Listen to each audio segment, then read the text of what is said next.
दोस्तों सब्सक्राइब करें हमारे चैनल को और बेल आइकन को प्रेस करके ऑल पर क्लिक करें। आज की कहानी विक्रम बेताल में ज़्यादा पुण्य किसका। वर्धमान नगर में रूपसेन नाम का एक राजा राज करता था। एक दिन उसके यहाँ बीरवर नाम का एक राजपूत नौकरी के लिए आया। राजा ने उससे पूछा कि उसे खर्च के लिए क्या चाहिए, तो उसने जवाब दिया 1000 तोले सोना। सुनकर सबको बड़ा आश्चर्य हुआ। राजा ने पूछा तुम्हारे साथ कौन कौन है। उसने जवाब दिया मेरी स्त्री, बेटा और बेटी। राजा को और भी अचंभा हुआ, आखिर 4 जने इतने धन का क्या करेंगे। फिर भी उसने उसकी बात मान ली। उस दिन से बीरवर रोज 1000 तोले सोना भंडारी से लेकर अपने घर लाता।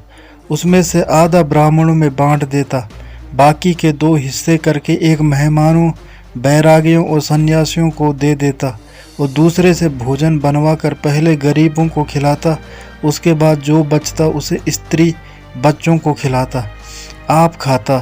काम यहाँ था कि शाम होते ही ढाल तलवार लेकर राज के पलंग की चौकीदारी करता।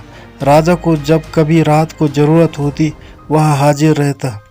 एक आधी रात के समय राजा को मरघट की ओर से किसी के रोने की आवाज़ आई। उसने बीरवर को पुकारा तो वह आ गया। राजा ने कहा जाओ पता लगाओ, इतनी रात गए यह कौन रो रहा है और क्यों रो रहा है। बीरवर तत्काल वहां से चल दिया। मरघट में जाकर देखता क्या है कि सिर से पांव तक एक स्त्री गहनों से लदी कभी नाचती है, कभी कूदती है और सिर पीट पीट कर रोती है, लेकिन उसकी आंखों से एक बूंद आंसू की नहीं निकलते। बीरवर ने पूछा तुम कौन हो, क्यों रोती हो। उसने कहा मैं राजलक्ष्मी हूँ, रोती इसलिए हूँ कि राजा विक्रम के घर में घोटे काम होते हैं, इसलिए वहाँ दरिद्रता का डेरा पड़ने वाला है।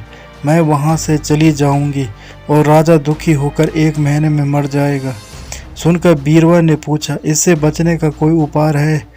स्त्री बोली हाँ है, यहाँ से पूरब में 1 योजन पर एक देवी का मंदिर है। अगर तुम उस देवी पर अपने बेटे का शीश चढ़ा दो तो विपदा टल सकती है, फिर राजा 100 बरस तक बेखटके राज करेगा। बीरवर घर आया और अपनी स्त्री को जगाकर सब हाल कहा। स्त्री ने बेटे को जगाया, बेटी भी जाग पड़ी। जब बालक ने बात सुनी तो वह खुश होकर बोला आप मेरा शीश काट कर जरूर चढ़ा दें। एक तो आपकी आज्ञा, दूसरे स्वामी का काम, तीसरे यह देवता पर चढ़े। इससे बढ़कर बात और क्या होगी, आप जल्दी करें। बीरवर ने अपनी स्त्री से कहा अब तुम बताओ। स्त्री बोली स्त्री का धर्म पति की सेवा करने में है। निदान 4 जने देवी के मंदिर में पहुँचे। बीरवर ने हाथ जोड़कर कहा हे देवी, मैं अपने बेटे की बलि देता हूँ, मेरे राजा की 100 बरस की उम्र हो। इतना कहकर उसने इतने जोर से खांडा मारा कि लड़के का शीश धड़ से अलग हो गया। भाई का यह हाल देखकर बहन ने भी खांडे से अपना सिर अलग कर डाला। बेटा बेटी चले गए तो दुखी माँ ने भी उन्हीं का रास्ता पकड़ा और अपनी गर्दन काट दी।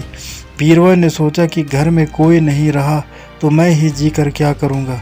उसने भी अपना सिर काट डाला। राजा को जब यह मालूम हुआ तो वह वहाँ आया। उसे बड़ा दुख हुआ कि उसके लिए 4 प्राणियों की जान चली गई। वह सोचने लगा कि ऐसा राज करने से धिक्कार है। यह सोच उसने तलवार उठा ली और जैसे ही अपने सिर काटने को हुआ कि देवी ने प्रकट होकर उसका हाथ पकड़ लिया। बोली राजन मैं तेरे साहस से प्रसन्न हूँ, तू जो वर मांगेगा सो दूंगी। राजा ने कहा देवी तुम प्रसन्न हो तो इन 4 को जिला दो। देवी ने अमृत छिड़क कर उन 4 को फिर से जिला दिया। इतना कहकर बेताल बोला राजा बताओ सबसे ज़्यादा पुण्य किसका हुआ। राजा बोला राजा का। बेताल ने पूछा क्यों। राजा ने कहा इसलिए कि स्वामी के लिए चाकर का प्राण देना धर्म है, लेकिन चाकर के लिए राजा का राजपाट को छोड़ जान को तिनके के समान समझकर देने को तैयार हो जाना बहुत बड़ी बात है। यह सुन बेताल गायब हो गया और पेड़ पर जा लटका। बेचारा राजा दौड़ा दौड़ा वहां पहुंचा और उसे पकड़ कर लाया। तो दोस्तों ये थे आज की कहानी। उम्मीद करता हूँ आपको कहानी पसंद आई होगी। अगर आपको कहानी पसंद आए तो चैनल को सब्सक्राइब करें, बेल आइकन को प्रेस करके ऑल पर क्लिक करें, वीडियो को लाइक तथा शेयर करना, हमें सपोर्ट करें। धन्यवाद।